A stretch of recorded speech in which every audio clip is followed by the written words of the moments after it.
Hi friends, இன்றைக்கி சூப்பரான சட்டுன்னு செய்யக்கூடிய ஒரு கார சட்னி தான் செய்ய போகிறோம்.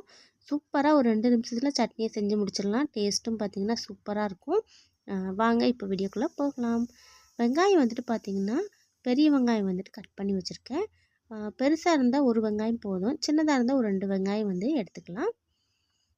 ஒரு 4 வரமிளகாய் வந்து எடுத்திருக்கேன். அப்புறமா பார்த்திங்கன்னா கொஞ்சமாக புளி, இவ்வளோதான். இதை வந்து ஃபஸ்ட்டு நம்ம அரைச்சிட்டு அதுக்கப்புறமா தக்காளி சேர்த்துக்கலாம். இப்போ வந்துட்டு 2 தக்காளி, பெரிய சைஸ் தக்காளி வந்து எடுத்து அதையும் சேர்த்துக்கிறேன். கூடவே உப்பு வந்து சேர்த்துக்கிறேன்.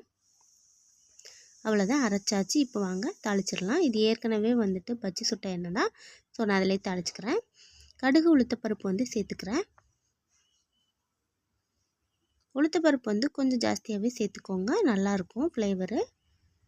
அடுத்ததாக வந்து வெங்காயம், அதையும் வந்து சேர்த்துட்டு கருவேப்பிலை சேர்த்துட்டு அரைச்சி வச்சுருக்கிறத எடுத்து கொட்டியாச்சு. பாருங்களேன் எவ்வளோ ஈஸியாக செஞ்சாச்சுன்னு. இப்போ வந்துட்டு பார்த்திங்கன்னா இதை ஒரு 5லேருந்து 10 நிமிஷம் நல்லா கொதிக்க விட்டுருங்க, எண்ணெய் பிரிஞ்சு வரட்டும்.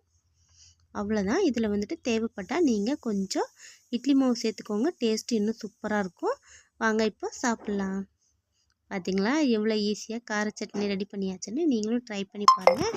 சட்டுன்னு ரொம்ப ஈஸியாக செஞ்சிடலாம், அது ஒரு கஷ்டமே கிடையாது. அடுத்ததாக வந்து இந்த மீன் குழம்பு ரெசிபி வீடியோ வந்து அப்லோட் பண்ணியிருக்கேன். உங்களுக்கு வந்து டைம் கிடச்சா இதையும் நீங்கள் வந்து பாருங்கள். அம்மா செய்த மீன் குழம்பு ரொம்ப சூப்பராக அருமையாக இருந்துச்சுங்க, செய்தும் காட்டியிருந்தாங்க.